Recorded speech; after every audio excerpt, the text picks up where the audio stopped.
Hey folks, welcome back to the show. Today we're diving into a world that's both fascinating and terrifying, the American Mafia. These guys are like the ultimate entrepreneurs, you know? They saw an opportunity in the shadows and built empires on it. We're talking gambling, loan sharking, racketeering, you name it. These are the real deal, man. They have a code, a hierarchy, a whole system that's been running for generations. They're like a secret society, but instead of weird rituals, they're making millions off illegal activities. And the craziest part? They're still around today. We're going to be talking about the 5 families of New York City: Genovese, Gambino, Lucchese, Bonanno, and Colombo. These are the heavy hitters, the guys who call the shots. We'll dig into their history, their most notorious members, and how they've managed to stay in power for so long. So buckle up, folks, because we're about to take a wild ride through the dark heart of the American Mafia.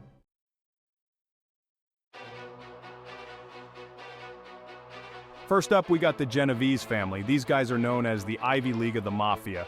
They're all about strategy, keeping a low profile, and making money, lots of it. They were involved in everything from unions and construction to drug trafficking and extortion. They're like the freaking ninjas of organized crime.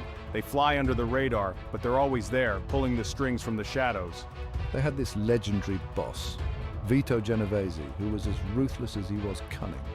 He consolidated power in the 50s and turned the family into a well-oiled criminal machine. And these guys were smart, man. They understood the power of influence. They infiltrated legitimate businesses, bribed politicians, and even had judges on their payroll. They were untouchable for a long time. But even the Genovese family wasn't immune to the feds. They had their share of rats and informants, and eventually the law caught up with them. But don't let that fool you, they're still a major force in the underworld.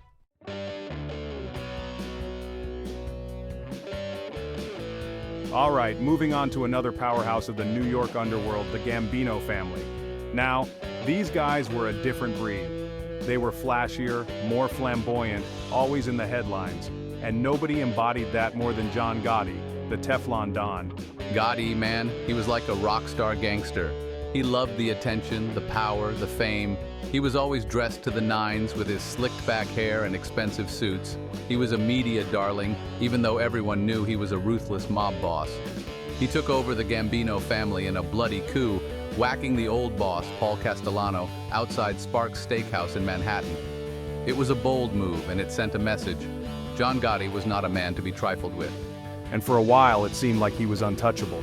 He beat multiple racketeering charges, earning him the nickname the Teflon Don. But even Teflon wears off eventually.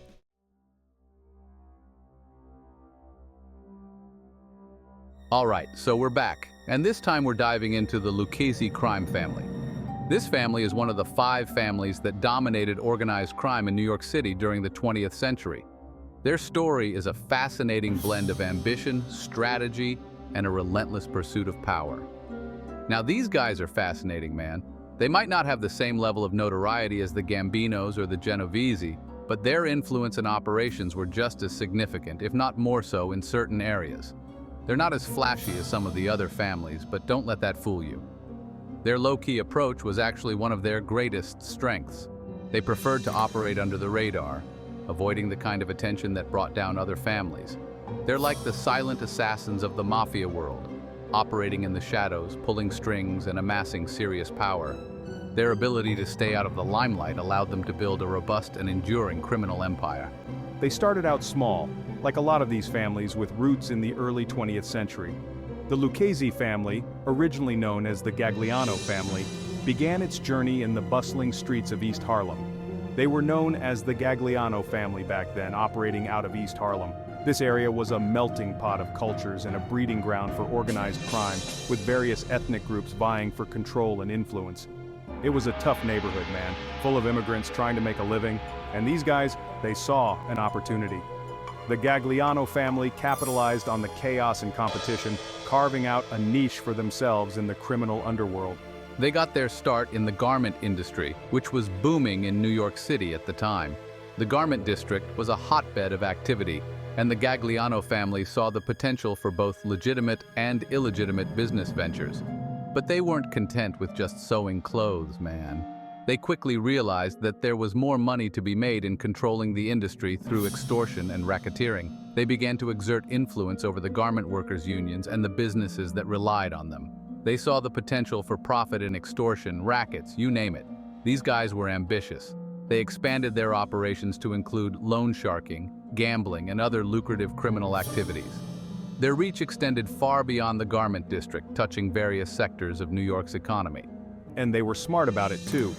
They knew that to survive and thrive, they needed to be strategic. They avoided the kind of high-profile violence that brought down other families, opting instead for a more calculated approach. They kept a low profile, avoided the spotlight, and built up their power base slowly and strategically. This methodical approach allowed them to avoid the pitfalls that ensnared other families and ensured their longevity in the criminal underworld. And as their influence grew, so did their wealth. They amassed fortunes through their various criminal enterprises, reinvesting their profits to further solidify their power and expand their operations. They were living the American dream, Mafia style. Their success was a testament to their cunning, ambition, and ability to adapt to the ever-changing landscape of organized crime. The Lucchese family's rise to power is a story of resilience, strategy, and the relentless pursuit of dominance in the criminal underworld.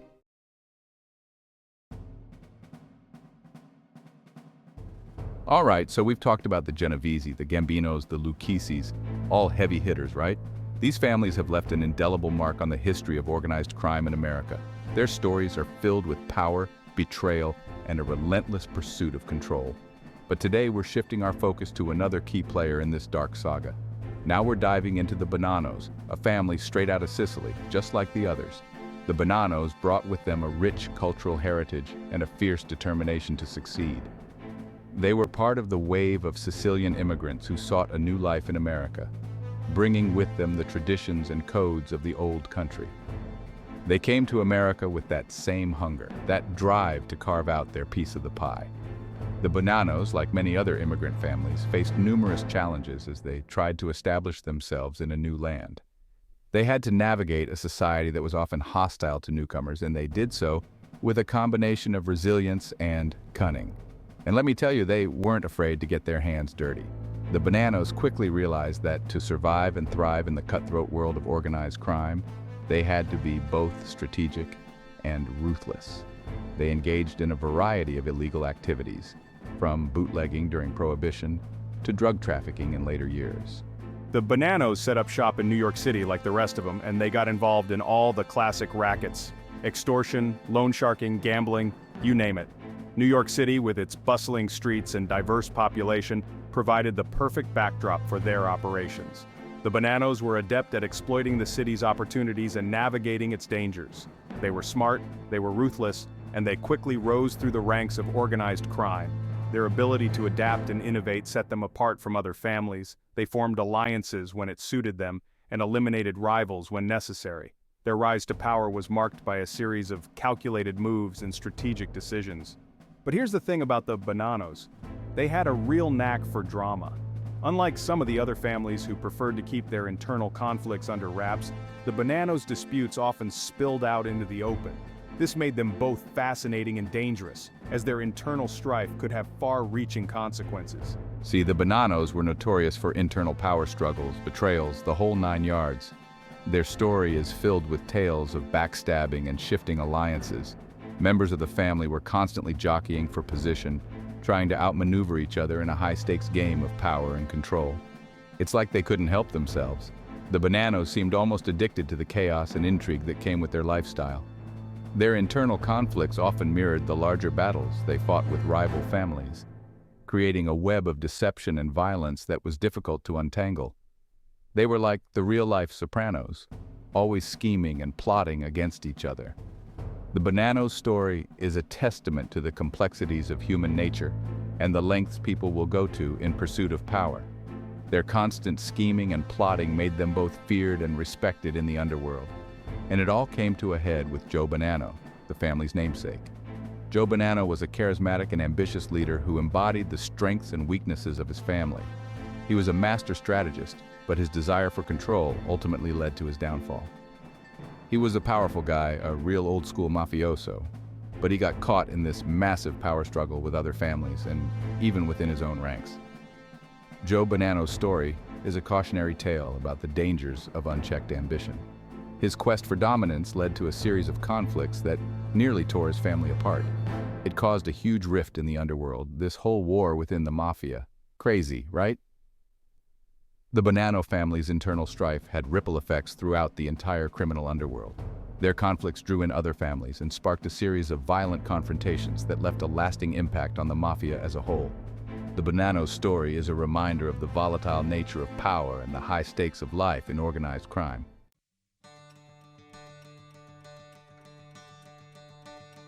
All right, so we've covered some of the biggest names in the Mafia game. The Genovese, the Gambinos, the Lucchese's, the Bonannos. These families have dominated the headlines, the movies, and the public imagination for decades. Their stories are filled with power struggles, betrayals, and a level of influence that reached into the highest echelons of society. From the infamous hits to the courtroom dramas, these families have left an indelible mark on the history of organized crime in America. Now it's time to talk about the underdogs, the scrappers, the family that always seems to get overlooked, the Colombos. Despite being one of the 5 families, they often fly under the radar, overshadowed by their more notorious counterparts. But don't let that fool you. The Colombos have their own rich history, filled with intrigue, ambition, and a relentless drive to carve out their own piece of the pie. Now don't let their size fool you. New York City, the bustling metropolis, is the backdrop for their operations. The city's labyrinthine streets and diverse neighborhoods provide the perfect cover for their activities. From Brooklyn to Queens, the Colombos have their fingers in many pies, always looking for new opportunities to expand their influence. Yeah, they're the smallest of the 5 families, but they're no less ruthless. In fact, their smaller size has often made them more agile, more adaptable. They can move quickly, strike hard, and disappear into the shadows before anyone knows what hit them. Their meetings, often held in the back rooms of restaurants or in secluded locations, are where they plot their next moves, always staying one step ahead of the law. They've got a reputation for being scrappy, for punching above their weight class.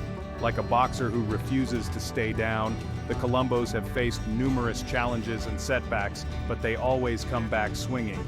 Their resilience is legendary, and it's earned them a grudging respect from their rivals. They're like the little engine that could, except instead of pulling trains, they're running rackets. From loan sharking to gambling, from extortion to drug trafficking, the Colombos have their hands in a variety of illegal enterprises. Their operations are meticulously planned and executed, with each member playing a crucial role in the overall strategy. The Colombos were founded by Joseph Colombo, a real character, even by Mafia standards. Born into a life of crime, Colombo quickly rose through the ranks, earning a reputation for his cunning and ruthlessness. He was a man who understood the power of perception, and he used it to his advantage at every turn. He was known for being charismatic, a real smooth talker, but also for being a ruthless operator. Colombo had a way with words, able to charm and persuade even the most skeptical of listeners. But beneath that smooth exterior was a man who wouldn't hesitate to use violence to achieve his goals. His dual nature made him a formidable leader, one who could inspire loyalty and fear in equal measure. He wasn't afraid to get his hands dirty, to use violence to get what he wanted. Whether it was dealing with rivals or enforcing discipline within his own ranks, Colombo was always ready to take decisive action. His willingness to get involved in the gritty details of his operations set him apart from other leaders who preferred to keep their hands clean. And he had this whole public image thing going on too. Colombo understood the importance of public relations, and he worked hard to cultivate a positive image. He often appeared in front of the media, presenting himself as a legitimate businessman and community leader. This duality allowed him to operate in plain sight while still maintaining control over his criminal empire. He started this Italian-American civil rights league trying to clean up the Mafia's image. The league was ostensibly a civil rights organization, but it also served as a front for Colombo's activities. By aligning himself with a noble cause, he was able to deflect some of the scrutiny from law enforcement and the public. It was a clever move, one that demonstrated his ability to think several steps ahead. Some people saw right through it, but hey, the guy knew how to work an angle. Colombo's efforts to clean up the Mafia's image were met with mixed reactions. Some saw it as a genuine attempt to improve the community, while others viewed it as a cynical ploy. Regardless of the opinions, there's no denying that Colombo was a master strategist, always looking for ways to turn situations to his advantage. His legacy is a testament to the power of perception and the lengths to which one man would go to protect and expand his empire.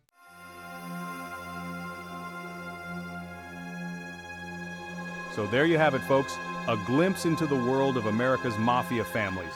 From the streets of Little Italy to the boardrooms of Wall Street, these organizations have left an undeniable mark on American history.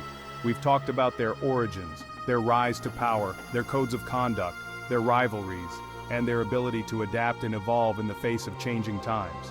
We've seen how they've amassed fortunes through illegal activities, but also how they've infiltrated legitimate businesses and influenced politics. But most importantly, we've seen the human cost of organized crime. The violence, the betrayal, the families torn apart, the lives lost or forever altered. It's a sobering reminder that behind the romanticized facade of the mafia lies a dark and brutal reality. As long as there is profit to be made in the shadows, the mafia will continue to be a formidable force in the criminal underworld. Thank you for joining us on this journey into the heart of America's most notorious mafia families.